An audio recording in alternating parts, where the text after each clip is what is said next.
Change is needed. Does management need to make some improvements in the way it's handling these issues with staff? But change is difficult.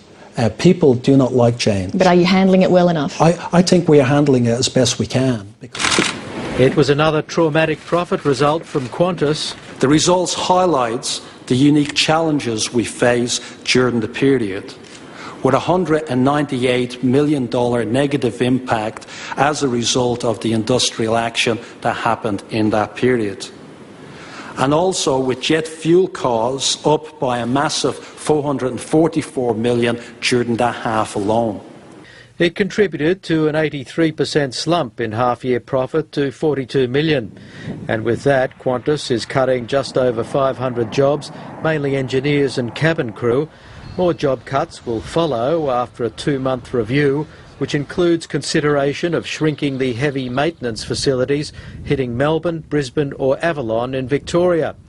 The carrier points to the reduced maintenance needs of newer aircraft and rising costs. Today, Qantas engineering service costs are at least 30% higher than those of our competitors. And we have the ability to change.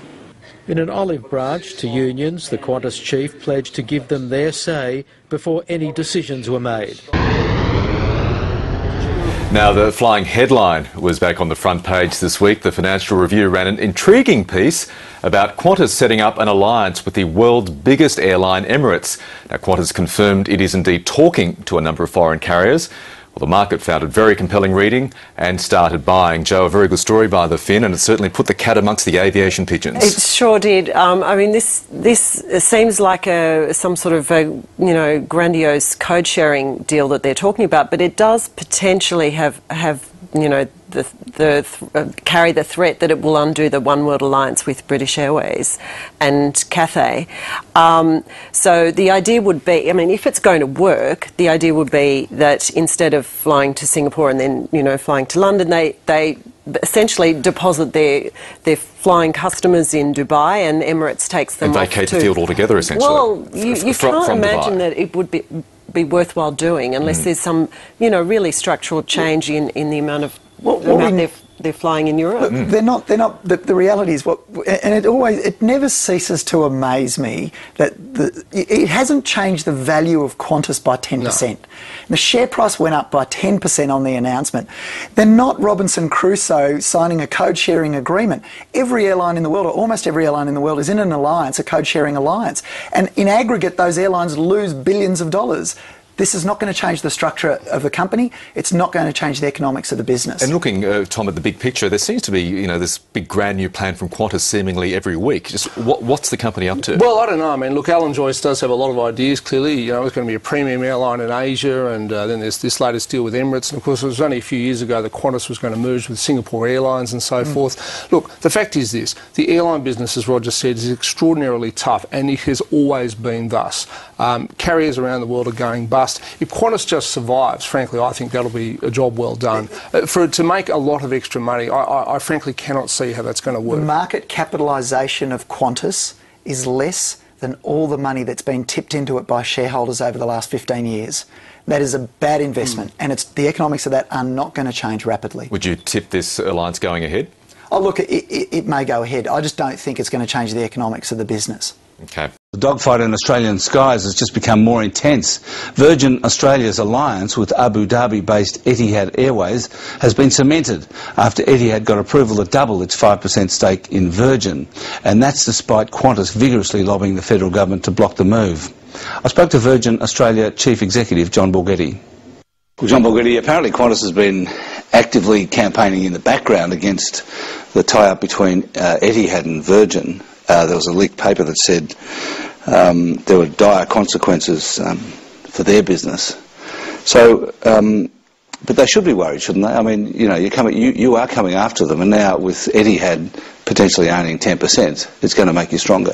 Well, I think there's two separate issues there. One is a small ownership of Virgin Australia by Etihad, and the second is the impact that we're having and bringing competition into the market, which has traditionally been a stronghold for Qantas. Now, they're two totally separate things. But if you look at the Etihad ownership in particular, I think I read in the paper this morning that James made it very clear he has no intention of taking it over. And indeed, there are much bigger shareholders than James, even if he reaches the 10%, which of course he will over time. We've got Richard Branson at 26, we've got Air New Zealand at 19. So it really is a small stake, and I think... James Hogan, who you're referring to as the CEO of Etihad, he said that Qantas was being un-Australian, xenophobic. What do you think of that? Do you agree with him? You'll have to ask him and get his views on it. But what do you think of Qantas's attitude? I think what I would say, though, is there's a lot of misinformation and a lot of jumping at shadows in the market, and I think people should take a cold shower. How will the alliance between you work? I mean, how will you make more money and do better by having them as a shareholder? Look, the alliance won't work any different to how it's worked for the last 12 to 18 months. It's been very good for both of us. We provide feed for them on their Europe services. They provide feed for us on our domestic services. We code share between here and the Middle East and beyond, of course.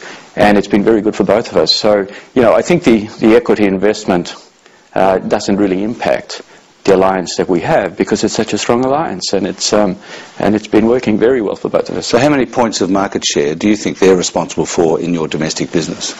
Well, I certainly wouldn't disclose that, but what I would say is that in terms of on-carriage onto our domestic business, since we formed this alliance of, and it's not just Etihad, it's Singapore Airlines, it's Air New Zealand and it's Delta, the amount of money that we are getting on our domestic network has more than doubled. In fact, it's almost trebled. So it's been a very, very beneficial relationship, as have the other relationships that we have. So are you ahead of where you thought you'd be, you wanted to be? Yes. How far ahead? Reasonably far ahead. We set ourselves a target of achieving certain goals within 3 years. We've just entered the third year, and we've almost achieved all of them. So I'm pretty pleased with the progress. But, you know, the issue with this is that you don't sit on your laurels. In the year to May, Virgin carried more passengers than Qantas mainline. Was that one of your ambitions? No. Over 3 years? I've said consistently, you know, since I walked into the job, we have no capacity share target or market share target other than, you know, attracting a certain amount of business traffic onto our airplanes. I think, generally speaking, what I'd say is that capacity should be the result of strategy, should not be the strategy. And certainly you'll never hear us talk about a line in the sand or a specific capacity share, because frankly I think that's irrelevant. Business class fares are down 20%, so there's clearly a price war going on. What are you targeting there? Is it share or profitability or what? Well, price war is certainly a good way of putting it in business class, and so there should be. Because let's not forget that for more than 10 years, whilst economy fares and promotional fares at the leisure end have dropped significantly, in fact on some routes it's halved, because of the competition at the low end. There was no competition at the top end since Ansett stopped flying. So we deliberately entered that market, and we know that the fares were very high. Qantas achieved a historic result today, not one to be envied, mind. Its first annual loss as a public company. Qantas lost $245 million last financial year, a product of record fuel costs, industrial disputes and steep losses in its international business. The airline has also been forced to cancel an order for new Boeing Dreamliners. Simon Palin reports. Alan Joyce has become used to delivering bad news. Now the Qantas boss has delivered the airline's first annual loss since it was privatised 17 years ago. Qantas has posted a full-year net loss of $245 million, thanks in part to industrial disputes and an international division being squeezed by intense competition.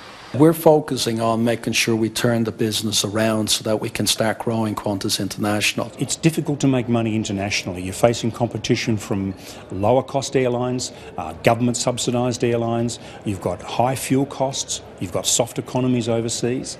Unions say the loss can be blamed on the failure of the Qantas board. The aviation industry deserves better from what is supposed to be the premium airline in our country. In a bid to get back in the black, Qantas has embarked on a restructuring program that will cut 2,800 jobs. It's slashing some of its loss-making routes, and now it's announced the cancellation of 35 new Boeing 787 Dreamliner aircraft. Given lower growth requirements in this uncertain global context, firm commitments for 35 787-9s will be cancelled. This is good for their books, good for their bottom line. But big risks remain for Qantas. There's rising competition in the domestic market and a rising fuel bill. Last year, fuel cost Qantas $4.3 billion. One former Qantas chief economist has some advice on how the airline can cut its fuel bill. They need to get rid of their fuel hedging because it's too risky. And they need to take better advantage of a stronger Australian dollar when the oil price goes up. And they need to reduce the volume of their fuel consumption and improve the fuel efficiency of their aircraft. Qantas has said recently it's in talks with several airlines, including Emirates, about potential alliances to expose Qantas to new passengers. But no new light was shed on that today. You know, if they are to tie up with a carrier, Emirates is just a special. And if they don't try and grab onto Emirates, they'd be crazy. They're the best carrier for them. They've got 31 points in Europe. Qantas has 2. Qantas can't penetrate the European business by just flying to 2 points in Europe directly. But I absolutely believe that a deal with Emirates will be done, be announced before the end of the year, and it'll be a major, comprehensive deal. Despite the annual loss, Qantas shares ended the day more than 2.5% higher. So the other big story towards the end of the week was Qantas, which has been searching for a game changer for its loss-making international wing, and it may have found it. The alliance with Emirates announced on Thursday will see it move its Europe-bound hub from Singapore to Dubai and break the long-established partnership with British Airways. So I spoke to Qantas chief Alan Joyce at his Sydney headquarters. Alan Joyce, will the deal with Emirates help take Qantas's international division into profitability? Yes, I think the international business last year lost over $450 million. $100 million of that was because of the industrial action. So the gap was around $350 million. We've already, with all of the other transformation items we've announced, have come up with $300 million in savings and benefits before this Emirates deal. So now we clearly see a path through to this business breaking even in financial year 15. We said from August 14 onwards. And it's on the path to get to its cost of capital with the domestic business. So we're very happy that this is a big step in the right direction for Qantas International. In fact, do you think that Qantas International can make the same sort of profit margins that Emirates does? Well, we look at our Qantas businesses as a group, and we do want to make sure that Qantas International goes back to profits, but it and domestic together recovers its cost of capital. And once we get there, those businesses will be producing equal or better results than Emirates because we have a very strong franchise in the domestic market. Well, Emirates' most recent profit margin was 1.7%. If Qantas International earned that sort of margin, its profit would be $100 million, right? It would, and as we said, you know, we do exceed our cost of capital in the domestic business. That business has not got the structural disadvantage that international has, or the issues around the Aussie dollar that international has. So we look at both businesses together in terms of what they need to get to return their cost of capital. Now, how many flights will you be running into Europe under your brand, and how many under Emirates? And specifically, will you keep your Heathrow slots? Yes, we are. So we have 2 flights a day to London that go through Singapore today. From the 1st of April, subject to regulatory approval, they will move to Dubai, still go through to London, but in Dubai they'll connect with Emirates' network to 33 destinations across Europe, including, you know, A380 services to 7 destinations, and the Qantas code will appear on that. So how many services will you drop and transfer to Emirates? We exit from the Frankfurt service, which is a big loss maker, but this is all about long-term growth, because what we're talking to Emirates about is when the 787s come for Qantas in 2016, how Qantas can use those aircraft through Dubai to start flying back to continental Europe. And we think there's great opportunities for us in the future to not only secure the jobs we have today, but also to actually grow our operation into continental Europe. Isn't the most important point that it allows you to concentrate on Asia and reconfigure your network there so that it suits Asia rather than just being a stopover on the way to Europe? It's a great point, Alan, and that's a real problem, a dilemma we have, because we had two equal problems, the European issue and Asia. And Asia was subsidiary to the kangaroo route in some ways, as we've been saying. So we were designing our schedules to Asia to connect to Europe, and that was actually losing the local Asian market. So for example, from Sydney to Singapore, we have two flights going very close together that are connecting into Europe. Now we're freed up to put those two flights at different timings to serve the local market, to connect to our partners in Asia, and to improve our proposition to Asia. Wouldn't it be fair to say that without this deal with Emirates, Qantas International was going absolutely nowhere? Well, I think Qantas to Europe and to Asia would have had problems without this deal with Emirates. We still have a great proposition to South America, North America, and to Africa and places like Japan. But you're absolutely right. This deal is very important for Qantas to be a viable competitor to Europe and to Asia, and we've made that very clear that we had to fix those two problems. But you couldn't shut down your loss-making international division because you need it to serve the corporate market domestically, don't you? Well, you are absolutely right on it, Alan. We know that our international business is very important to our domestic and frequent flyer business, so we've always said that we needed to fix it. That's why we gave ourselves that target. That's why we've been going through this four-pillar strategy with the huge transformation that the business has been undergoing to get that business back to break even and then to a profit. So what are your lawyers telling you are the odds that it'll be knocked back by the ACCC? We believe that this is a very solid case for showing that the net detriments, there's no net detriments out of this, that this is going to be positive for competition. You know, we're already seeing the competition react to this with the rumours that were out there. We'll have competition adding more capacity, reacting to Qantas and Emirates working together. We have 28 carriers overall operating on the kangaroo route into Europe. There's huge competition out there. This enhances competition. It allows us to be competitive in this market against what other carriers are doing. And I think there's huge positive benefits in frequent flyers, in scheduling into Asia, scheduling on the Trans-Tasman that will be taking the ACCC through. It's a process we have to do with a number of regulators. We don't take it for granted. We know the regulators have to review it, but we think there's a very strong case for approval of this alliance. Thanks for joining us, Alan Joyce. Thanks, Alan. Thanks. Good to talk to you. Cash-strapped Qantas International says its new partnership with Emirates is a return ticket to profitability.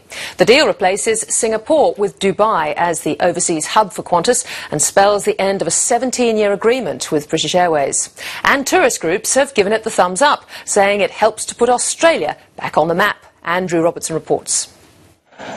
2 weeks ago, Alan Joyce was announcing Qantas's first loss since its share market float in 1995.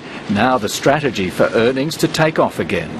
We believe that this clearly shows there is a path to getting Qantas International profitable, and it's a big step in producing a profit for Qantas International. Qantas is joining forces with Emirates in a 10-year alliance which will see the kangaroo route to London touch down in Dubai rather than Singapore to link up with Emirates' global network. Corporate advisor Nigel Lake wonders if Dubai may eventually be the end of the line for Qantas. I think there is a big opportunity to play a much stronger role within this region and to devote less capacity on the long-haul routes through into Europe, which of course have become extremely competitive. And while Alan Joyce maintains Qantas will continue to fly to London for now, he's also aware of the need for that bigger presence in Asia. Qantas will increase dedicated capacity to Singapore and retime flights to Singapore and to Hong Kong to enable more same-day connections across Asia. Which is a strategy which Pottinger's Nigel Lake believes will miss a big opportunity for Qantas. Many of the major capital cities in Asia still have relatively few services direct from Brisbane or Sydney or Melbourne. And in the business community, the ability to get direct, convenient access to more than just the very main cities, I think, is quite important. As Qantas joins forces with Emirates, it's severing its long-standing code-share arrangement with British Airways. Alan Joyce says Qantas and BA remain on good terms, but Emirates President Tim Clark believes code-sharing alliances are an anachronism, and he thinks other airlines eventually will come to the same conclusion. I think the 21st century is going to see a realignment. A realignment as a result of differing traffic flows, different market segmentation, new markets and new segments within the existing markets and those new markets. While Qantas is hoping its alliance with Emirates will turn its fortunes around, the tourism industry is also hoping for big things. With one-stop flights from 70 cities in Europe, North Africa and the Middle East available from next year, tourism operators are getting ready for an influx of visitors keen to see the sights Australia has to offer. The Tourism and Transport Forum's John Lee says the Qantas-Emirates alliance will add capacity, which is known in the tourism industry as a widening of the pipe. Any deal, any relationship or partnership that sees a strengthening of the pipe or a widening of the pipe will ultimately mean we have more people staying at resorts or visiting the wilderness areas of Australia, and that's a very positive sign for the tourism industry. It was also a very positive sign for the Qantas share price, which rose 7% as investors gave the Emirates alliance a big tick. Welcome back to the program. Well, Emirates says its 10-year deal with Qantas is a win-win for both carriers. Sky News business reporter James Duggan-Nixon spoke with the president of Emirates Airlines, Tim Clark, and began by asking if this deal was opportunistic given all the troubles facing Qantas International. We don't look at it that way. We're looking at something that, as I said earlier, adds value to what we do. The notion that we should come together on the basis of the deal, the way it has been structured, as I said, it's a value proposition for both carriers. We certainly value Qantas coming through Dubai and maintaining its international operation, one, into the United Kingdom, two, that they should move to Dubai. We've always wanted to have Qantas in Dubai, and my principals have often expressed an interest in trying to get Qantas into Dubai. That's not to say that they should stop operating to Singapore, but I'm just saying it would be, they wanted Qantas to come. Now they're coming in a very large way with a couple of 380s northbound and a couple of 380s southbound per day. So it's great for Dubai. So yeah, it's a good fit. I don't think this is to the detriment of either carrier, and I'm sure it'll help Qantas as it reorganises its businesses within the Qantas group, and gives them the benefit and the time and the resource to be able to do things in other areas such as Asia that they're so keen to do. This isn't the first time there have been talks, a dalliance, if you like, between both Emirates and Qantas. So what happened this time? Why is now different? In the early years, and in fact goes back 16 years, we actually started with a co-chair with Qantas, which the management then wasn't particularly supportive of. Look, they have their own reasons, I'm not going to comment on that. What we have today is a completely different management. They are very forward-thinking, very internationalist in their thinking, and we are a very international-minded airline.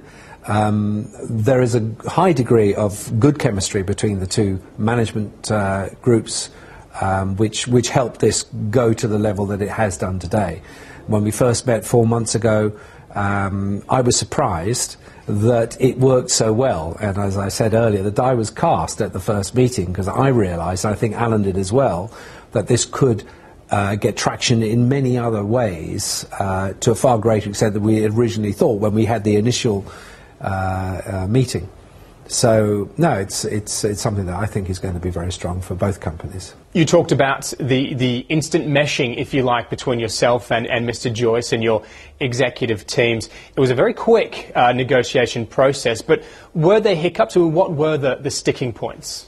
Surprisingly not. One, it did surprise me the speed that it went, and it was because of the fact that there were no major hiccups, and that we were all determined to get this job done as soon as possible. And as we worked through a very complex set of arrangements, I think we signed almost a 200-page document this morning. The teams came together and there were no real problems, and every time there was a problem that might have been referred to Alan and myself together, we resolved them fairly quickly. And that was the beauty of the arrangement, because many of these arrangements in the past that we have done, or Qantas and other airlines have done, have been brought down by the detail, and this one wasn't in that category at all. It was a fine agreement. A high-flying surprise for analysts today, with Virgin Australia announcing a troika of deals to raise the stakes in its attack on Qantas's traditional markets. Subject to regulatory approvals, it's announced a takeover of regional airline SkyWest, taking on Qantas Link.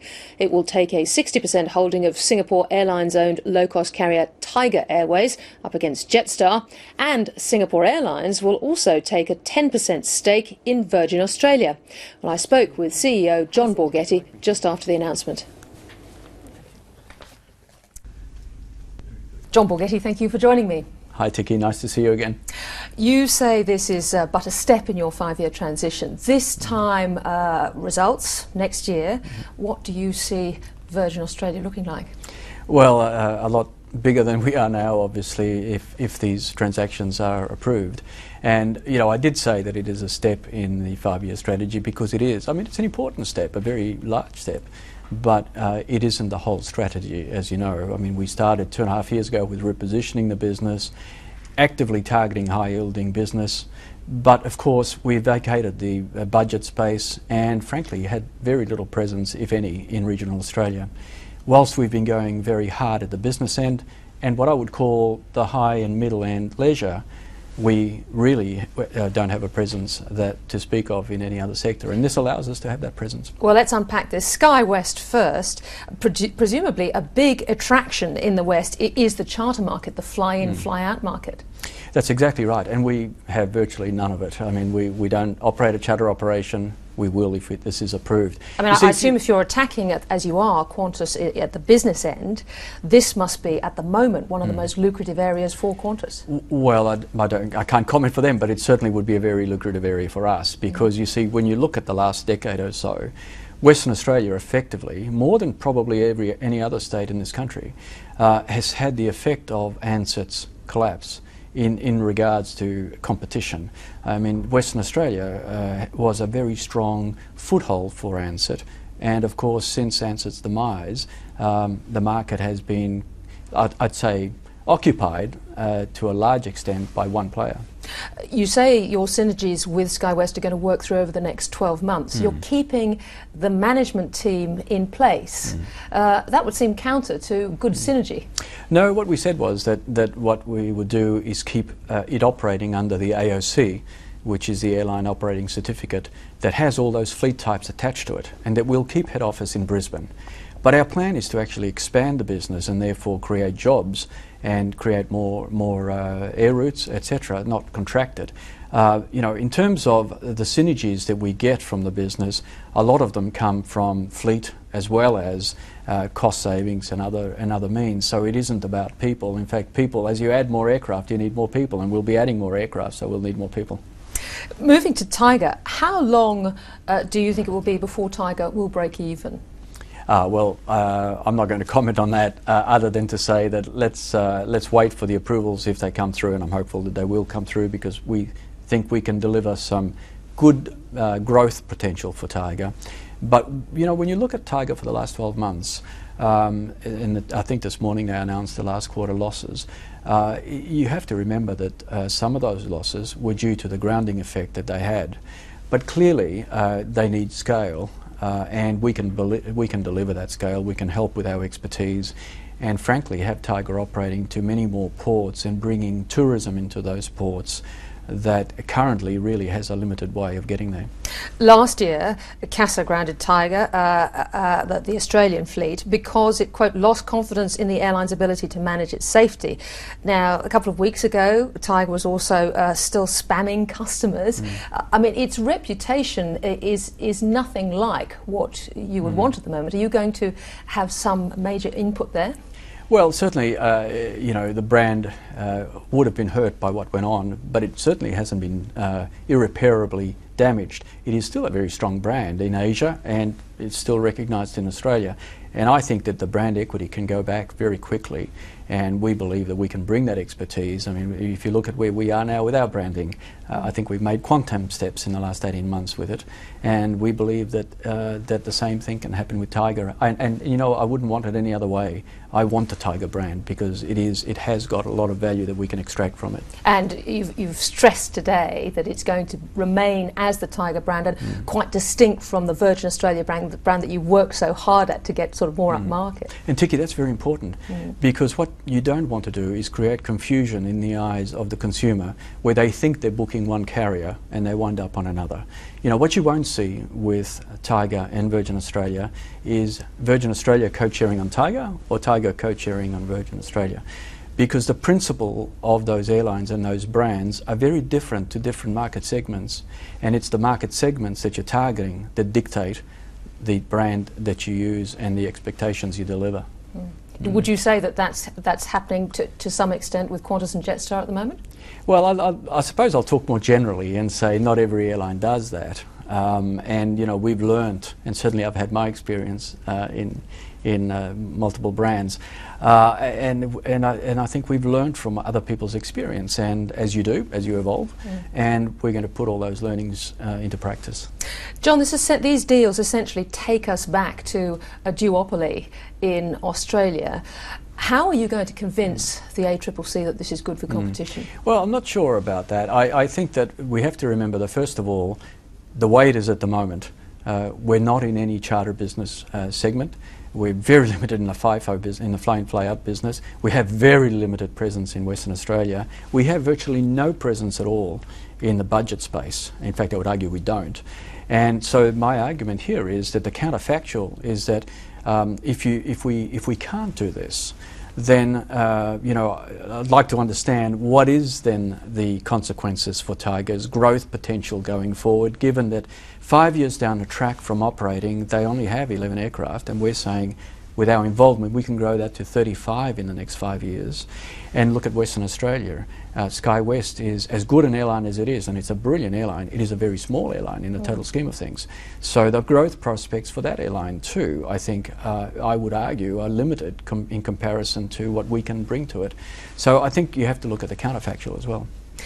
The other part of this deal is Singapore Airlines taking a 10% stake in you. Now, that's interesting for the Virgin Group as a whole because, of course, Singapore owns, I think, 49% of Virgin Atlantic. To what extent was Sir Richard Branson involved in all of this? Oh, that's an interesting question. No, not at all. I mean, this is Richard is an investor in Virgin Australia, and a very good investor, may I say, shareholder. But no, this is a separate transaction, and no, none. You talked today about the chemistry that Singapore Airlines had with Virgin in terms of a sort of a management team with the same mindset. Perhaps that gives us some indication as to why Temasek had so much difficulty trying to get Singapore Airlines to talk to Qantas. Were you already talking to Singapore at that stage? No, look, I don't know. We've been talking to Singapore Airlines since I joined this business. You know, we came to an understanding on the license, on the branding, on our alliance. So we've got a very good relationship with Singapore Airlines. And, you know, chemistry is important, though, and you raised a very good point. And alliances, unless you have that chemistry, it just doesn't, you know, they're not enduring. But this is more than an alliance, isn't it? This is something you can't just break up. This is actually a shareholding. Well, that's important. And if back to that point, if you have good relationships, then you have more confidence. I think what this is really a vote of confidence by Singapore Airlines, by any measure, one of the world's best airlines, by any measure. In fact, we're honoured to have 3 of the world's best airlines on our register now. A vote of confidence in our strategy, and that's a huge compliment to our management team, to our staff, importantly, and to our strategy. So we're very happy with that. Another one of the world's best airlines, Emirates, looks like it might be teaming up now with Qantas. Now, I'm curious about this because it would seem to shift the hub for Qantas to the Middle East and Europe. What does that mean for the battle for the Asian dollar? Well, I'm not going to comment on Qantas and what it means for them, but in terms of the Asian dollar part of the other question, obviously you're going to see us grow more and more in Asia, whether it's with alliances or partnerships or our own by our own aircraft. Asia is a very important part, and what is interesting here is, and you know, we read in the papers over the last 2 days, 3 days, of those very important comments from the government about you know, the Asia century, etc. Well, this is it in real life. I mean, we have proposed to buy a Singapore-listed company, which is SkyWest, and we have proposed to form a joint venture with an Asian, shareholder, and an Asian shareholder or an Asian company has decided to invest in us. Now, the consequences of all of this is not only is it good for competition in the country if it gets through, in our view, but it is very importantly good for the economy and, you know, the job creation, the tourism potential, and this is a classic example of Australia and Asia actually working together and benefiting both ends of the route, but in our case, Australia. Finally, just back to the domestic market, your war with Qantas for the business customer, really cheap business class tickets now. Are you deliberately undercutting Qantas, and how long can you go on? Well, firstly, it's not a war. You heard me say this before. I call it competition, and competition is good. In fact, every time Virgin has entered a market, any market segment, we've always lowered fares by around 20 to 30%. The business market is no different.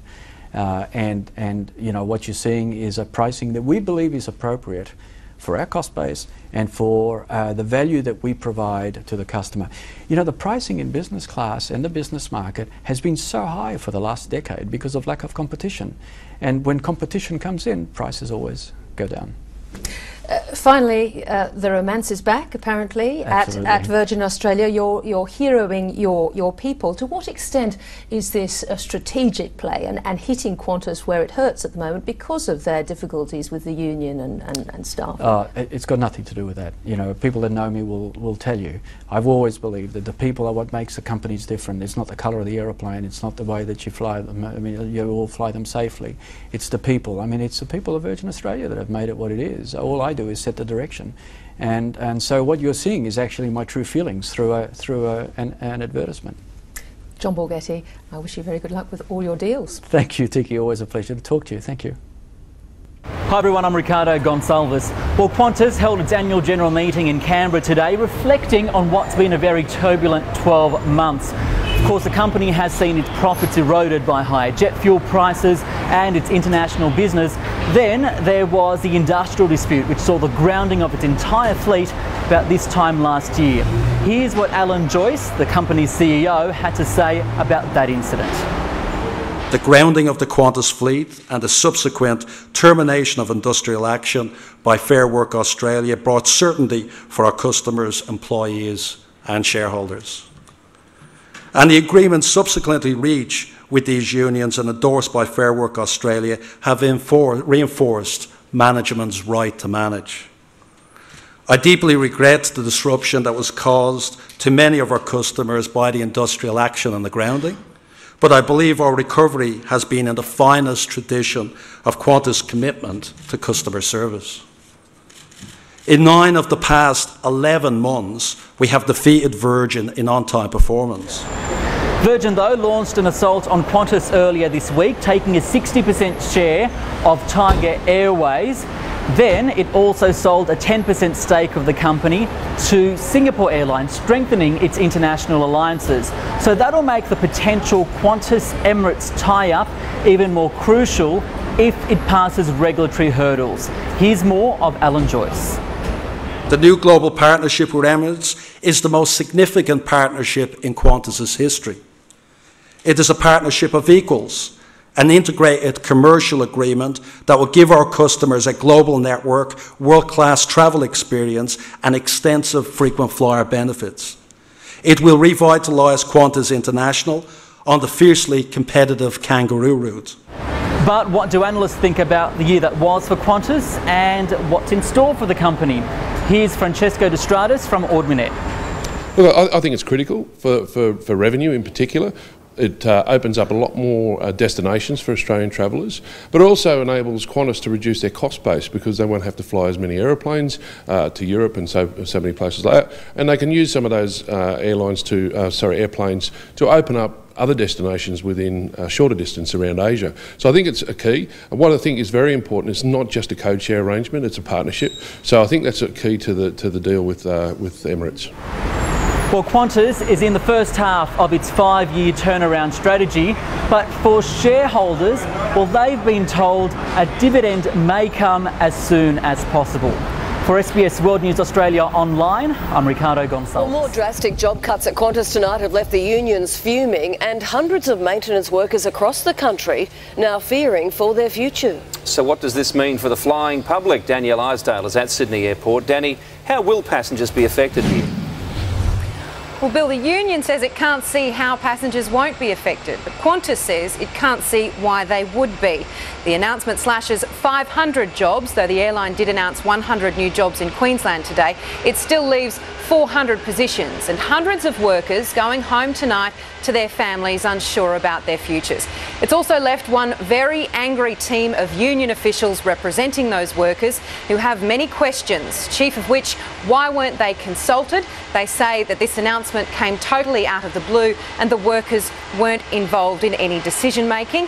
They're also asking why it's maintenance workers that have been targeted, despite Qantas assurances in the past that wouldn't be the case. They say it calls into question a number of things that Qantas prides itself on. Chief among them, safety, quality and reliability. You can't cut 430 jobs out of Qantas maintenance without having a big impact on reliability and quality and certainty of the future of Qantas maintenance in this country. These people who work in Qantas maintenance are highly skilled people who deliver on-time services in particular. This is line maintenance, this is heavy maintenance. These are the people who count in terms of scheduling and making sure that planes get there on time. There is nothing that we've done today that's actually going to impact our safety performance within our business. You know, we still have over 4,000 fantastic engineers and they do a great job every day to make sure that our airline is safe. Now, Qantas says this is all about modernising its fleet. The union says that it is a cost-cutting exercise, a headcount motivated by profit. Danny Isdale with the latest on the Qantas job cuts. Thank you.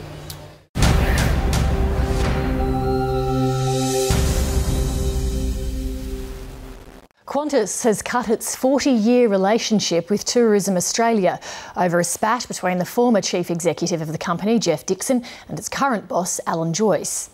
The two men used to be close, but now the current management at Qantas says it can no longer work with Mr Dixon in his role as chairman of the tourism body.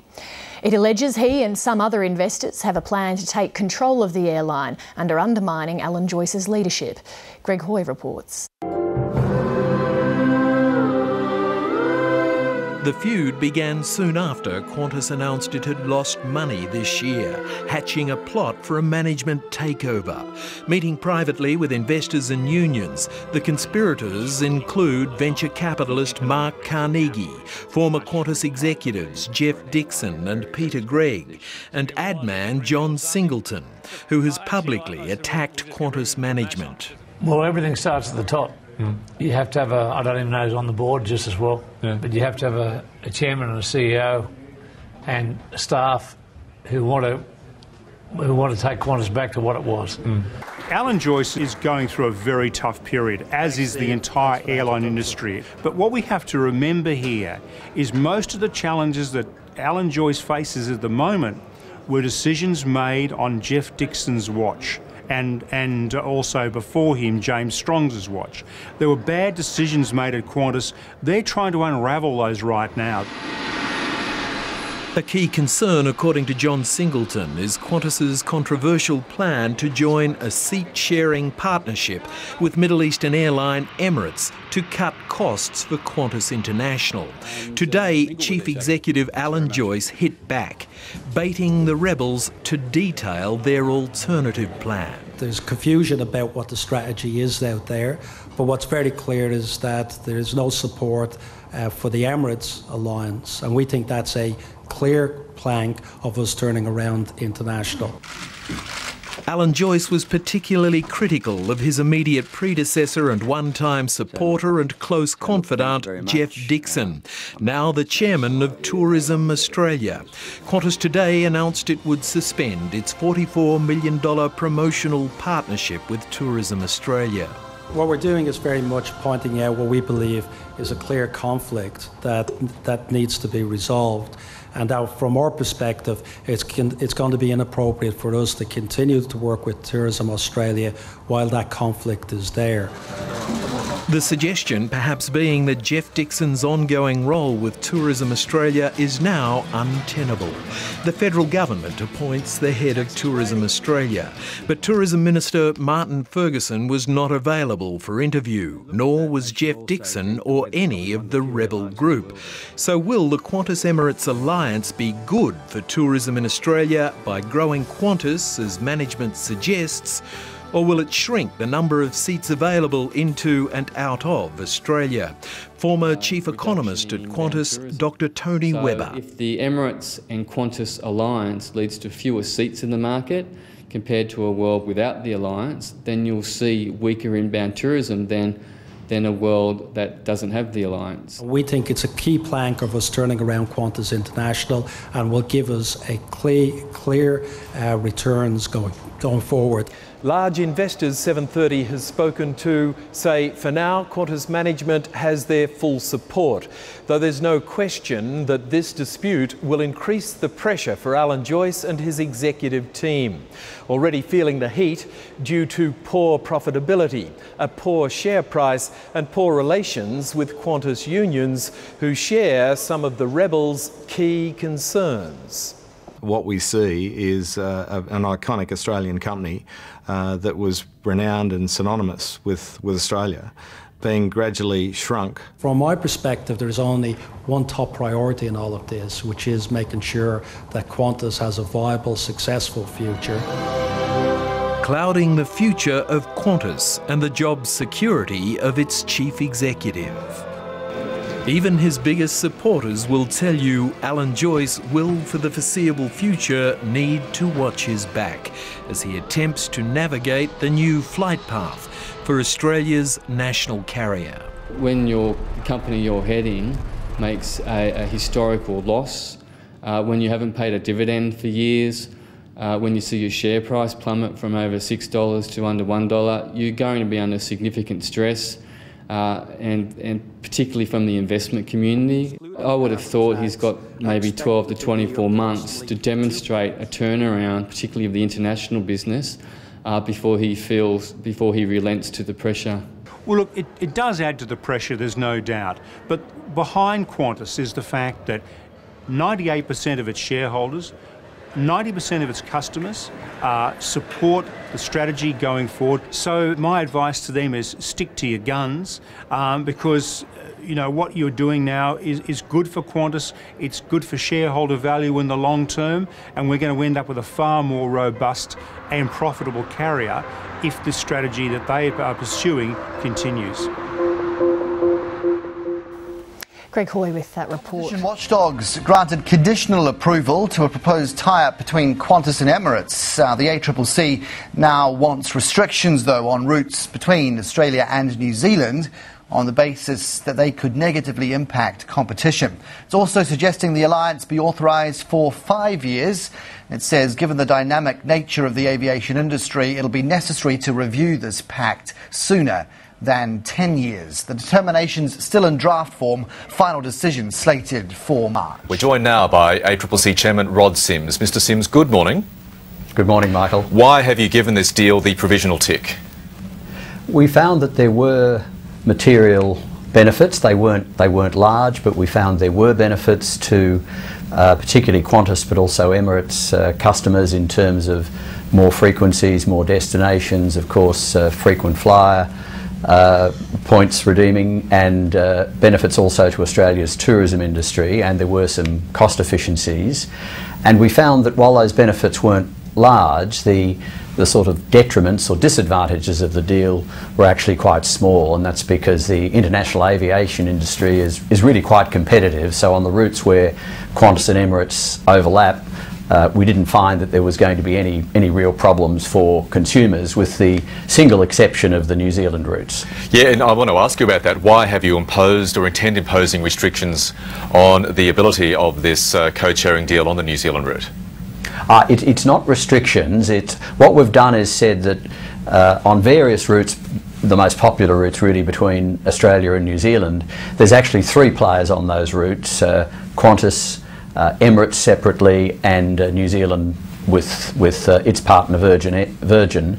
And what we're saying is that Qantas and Emirates must maintain the capacity they have on those routes now. And if they maintain the capacity, then we're confident there won't be any consumer detriment.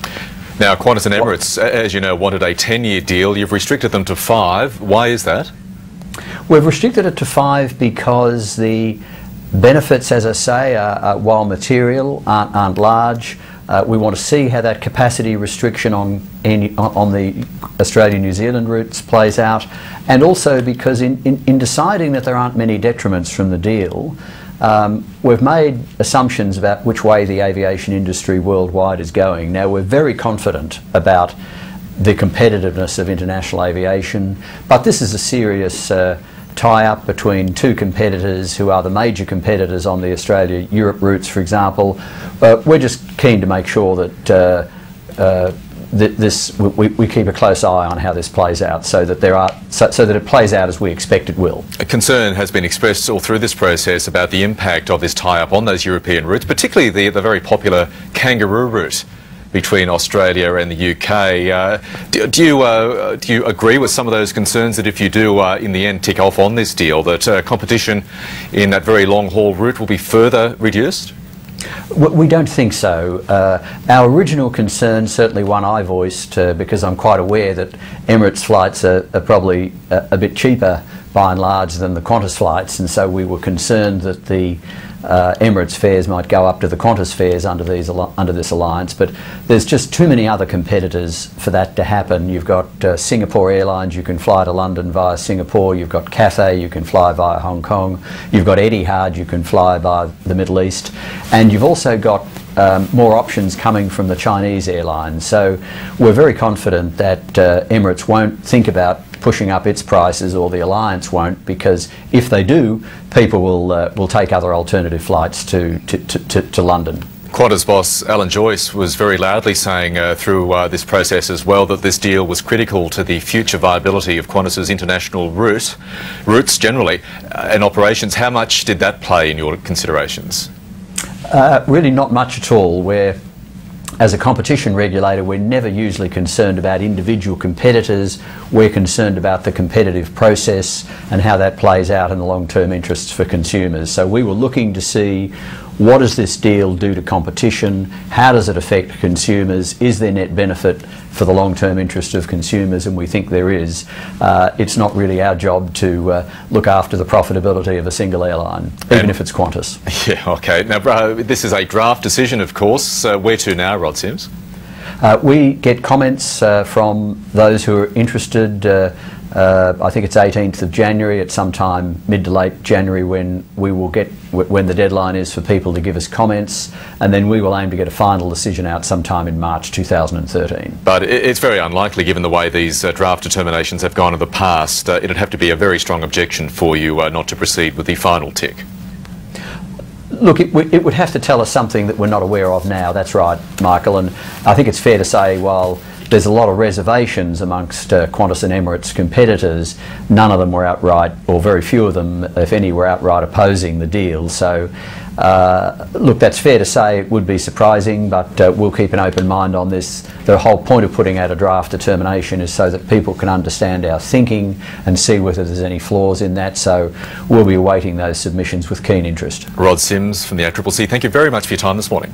Thank you, Michael. I'm just a gigolo, everywhere I go, people know the ball I'm playing, paid for every dance, selling each romance, ooh, what to say, and there'll come a day when youth will pass away, and what would they say about me, when the end comes I know they'll say just a gigolo, love goes on without me, I'm just a gigolo, and everywhere I go, people know the part I'm playing. Paid for every dance, selling each romance. Ooh, what they say. And there'll come a day when youth will pass away. Stop as you know, and what would they say about me? When the end comes, I know there's just a gigolo. Life goes on without me, because I ain't got nobody.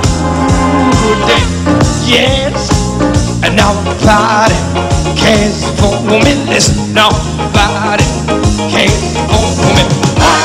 I'm so sad and lonely. Oh, sad and lonely, sad and lonely. Want some sweet darling, come take a chance with me, 'cause I ain't so bad. Sing it! I'm sweet little souls, oh, out of town. And it'll never be anyone for me. Darling, softly vote, yes. I ain't got no doubt. Oh, yes, nobody cares for me. Listen, nobody cares for me. Nobody cares. Yeah.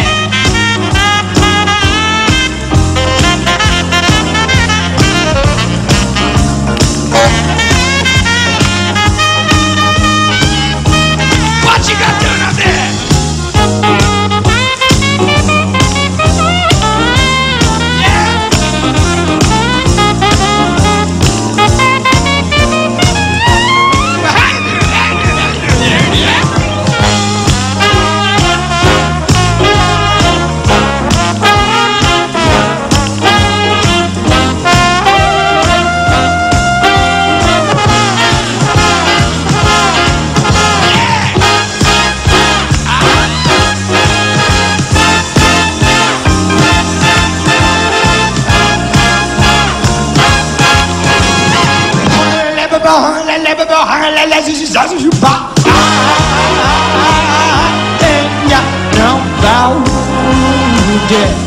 Oh, yes, nobody cares for me. Listen, nobody cares for me.